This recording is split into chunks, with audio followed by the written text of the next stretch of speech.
everybody, welcome to my channel. Everything I say is alleged, my opinion, and for entertainment purposes only.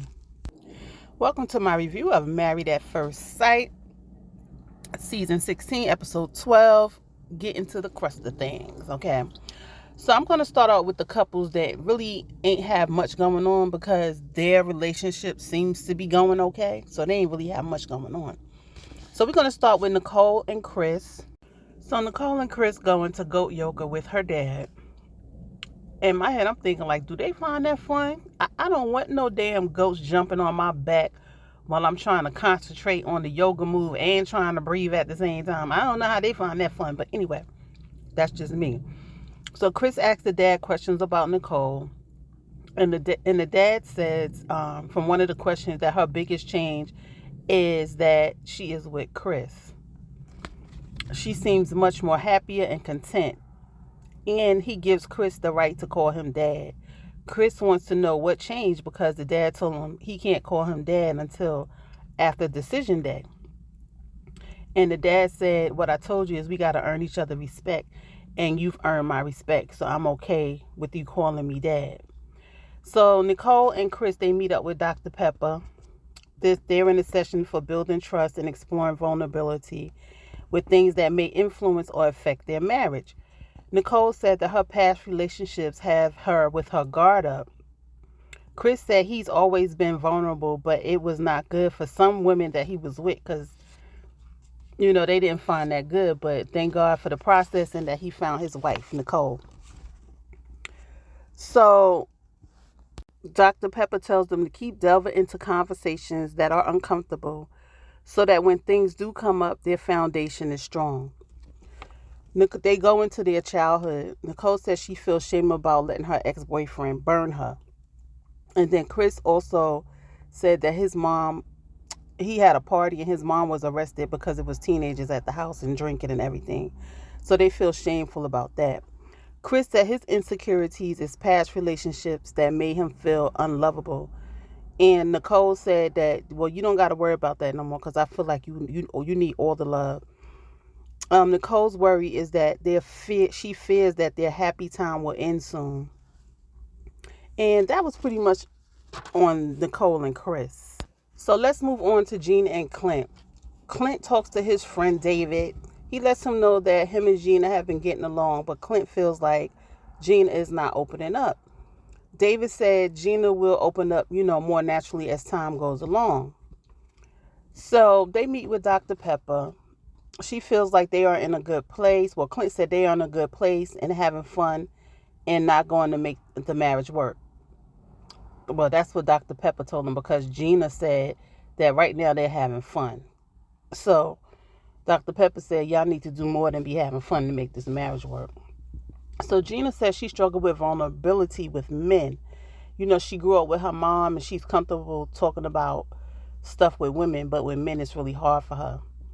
So she said getting to know each other will help her be more vulnerable. Her and Clint getting to know each other will help her be more vulnerable.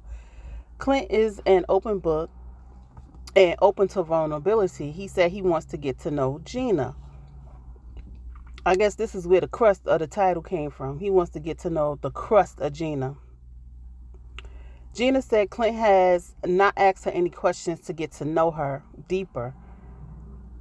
And Dr. Pepper said that they both have different styles of communication, but each one has to understand their communication styles.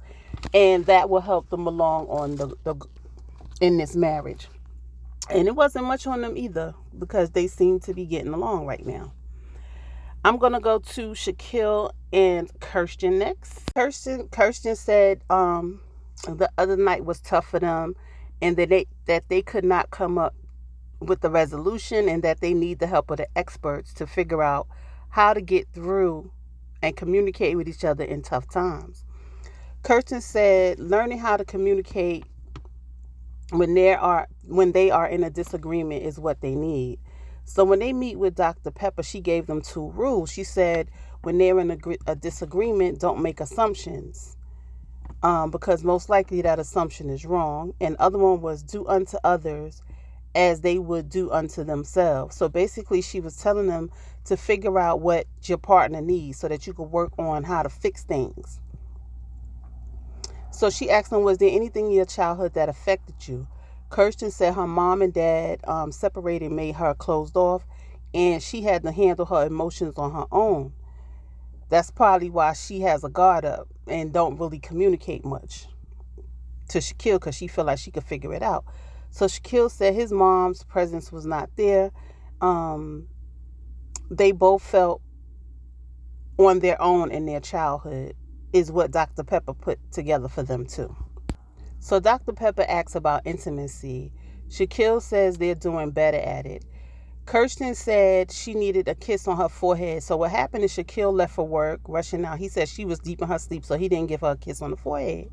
But she texted him later to say like she need those forehead kisses, okay?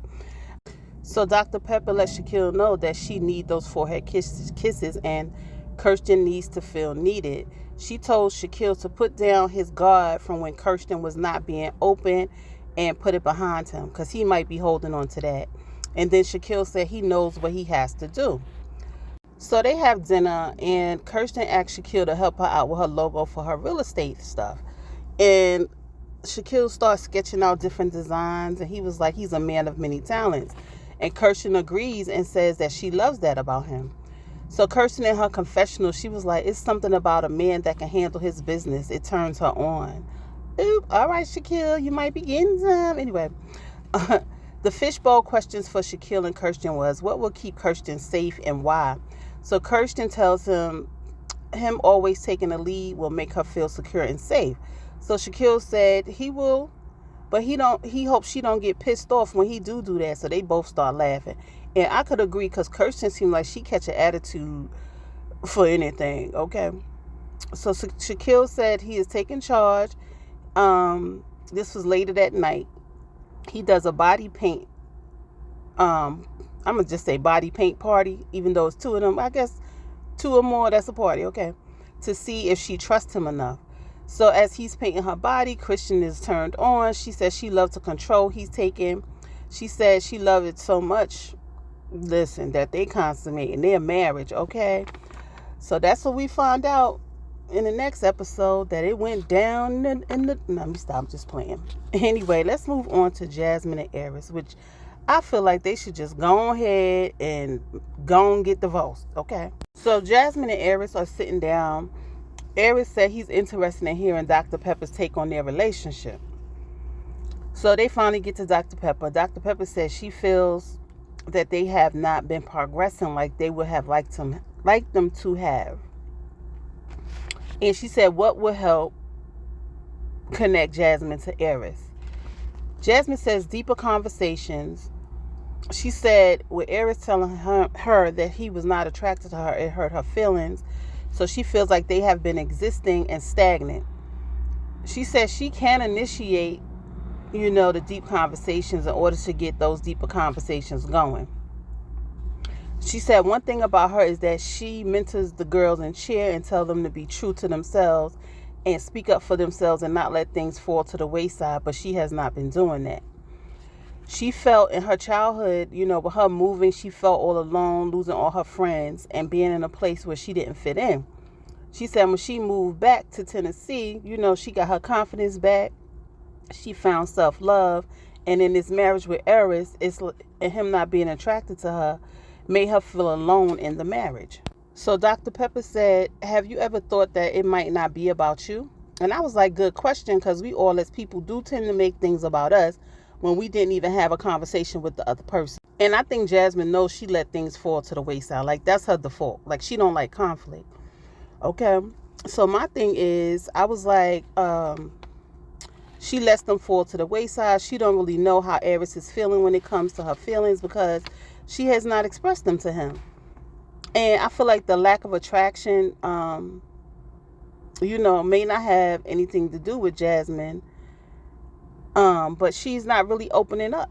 Like, once he said he wasn't attracted to her, I feel like she really shut down a little bit, if you ask me. So we find out that Aries' friend, Aries is afraid of losing someone. That's why he's kind of guarded. We find out that he lost his dad. He lost a best friend to the S word. And a college friend, I think, got hit by a drunk driver. And he experienced a lot of death. So he's afraid of, having people get close to them for them to go away. So Dr. Pepper asked him, do you think you got married to keep you from running? And he was like, yeah. So Dr. Pepper broke down what he said in layman's terms. And she was like, what you want the most might scare you the most.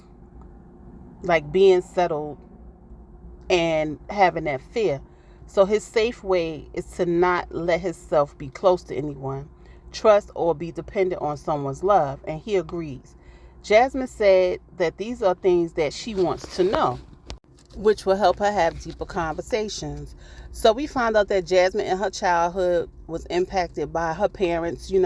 They were both, she grew up with both her parents, and they made her feel like life was perfect. She said if her parents had an argument, they never argued in front of the kids, and it was resolved. So she never figured out how to do conflict resolution.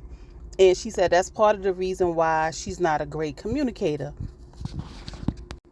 So Dr. Pepper said that both of them have feelings of loss and pain, and it feels like they can support each other, but they have to get to know each other. Dr. Pepper said that they need to honor their commitment to this marriage. So Eris asked the questions. This is their fishbowl questions. And Jasmine says she can't think of anything. Like, he's asking questions and she's not giving no answers. So, girl, you doing it again, not talking. You said that you want to communicate and have deep conversations. And if you notice, Eris, when he answers a question, he really goes in depth with his questions. So how can you expect him to keep opening up to you and you not opening up to him? And in Eris' confessionals, he took note that Jasmine was not opening up, whereas he thought she wanted to have these deep conversations, but she's not opening up. And my thing is, like, you should have called her on it. I would have called her on it. You said you want to have deep conversations, so what's up? Why you not participating? Anyway, Eris went deep when talking about his friend that committed the S, and Jasmine came back with nothing. So I can assume for Eris that can be a little frustrating.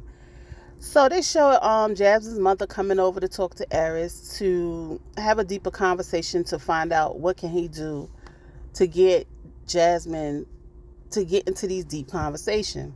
So the mom tells him that you can tell when Jasmine is holding something back, and he needs to call her out and let her know that he could tell that she's holding back. So Eris is looking for a common ground between them, before they can get intimate. I don't know what common ground you're looking for, but I can see what your frustration is, because she's not letting you know nothing. And I can kind of understand Jasmine's point of view, only because you told her you wasn't attracted to her. Sometimes that's hard to get over. Anyway, the mom said both are overthinkers and they have to get out of their heads. And if they want to be in this marriage, they got to wake up fighting to want to be married. So they both have to see what they are willing to sacrifice for their marriage. And then that was the end of the episode.